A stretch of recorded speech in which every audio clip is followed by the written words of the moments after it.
Денес е финалниот акт на еден срамен процес во кој Република Македонија е втурната од страна на премиерот Зоран Заев и владеачкото мнозинство. До промената на Уставот со цел промена на уставното име се доаѓа не по демократски пат, туку преку акт на насилство врз процедурите, уцени и закани врз пратениците и нивни блиски.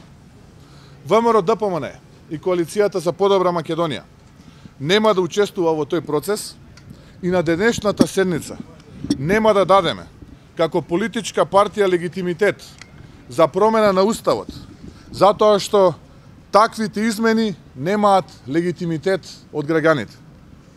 Цврсто сме убедени дека тие се штетни и оставаат траен белег врз македонското национално достоинство и го менуваат идентитетот пред се институционалниот.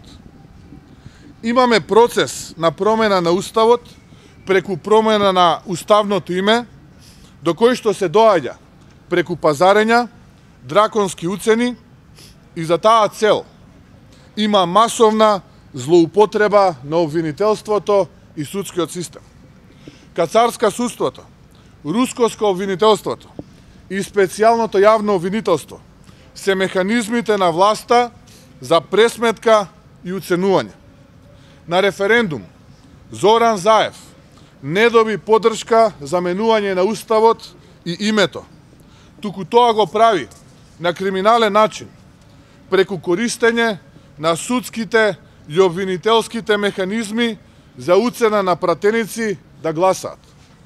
Останува запишано дека името не го менуваат граѓаните, туку 80 пратеници обезбедени по пат на уцени и закани.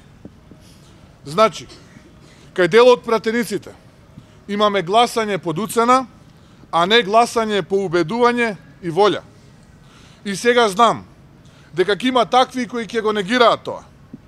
Но сите тука, и вие медиумите, и потесната и поширока јавност, добро знаат за задкулисните игри, пазарења, уцени, притисоци и закани кои се одвиваа јавно. И што значеше процесот на селективно помирување на Зоран Заев и селективните промени на кривичниот законник и притворите и сето останато. На тоа сме сведоци веќе една година, а финалето започнува со денешната седница.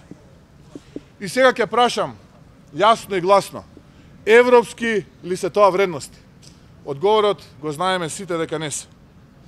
Сите оние кои се залажуваат дека на овој начин ќе дојдеме до Европска Македонија, грешат.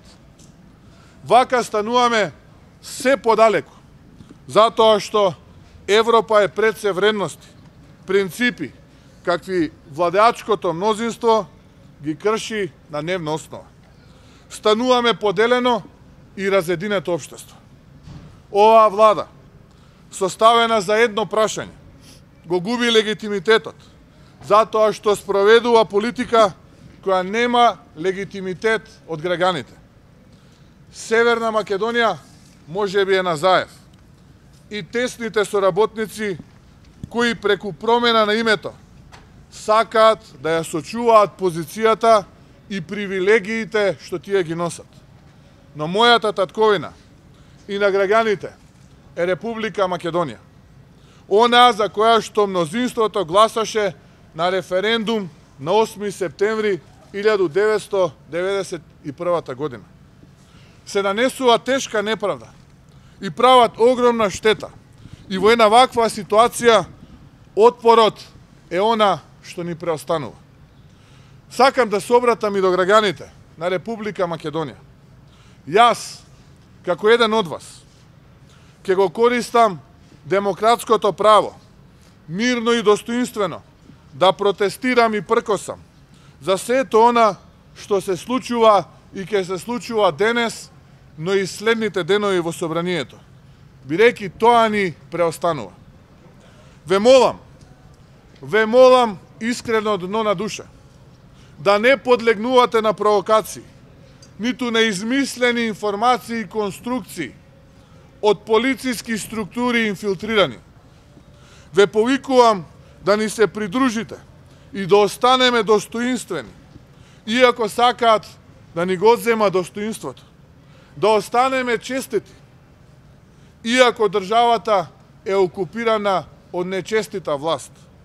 Македонија мора да престане да губи во економијата, во бизнисот, во индустријата, образованието, земјоделието, на планот на државните и стратешки интереси и цели. Единствениот одговор и вистинска сила лежи во граѓаните, оние чија волја власта брутално ја гази на дневност.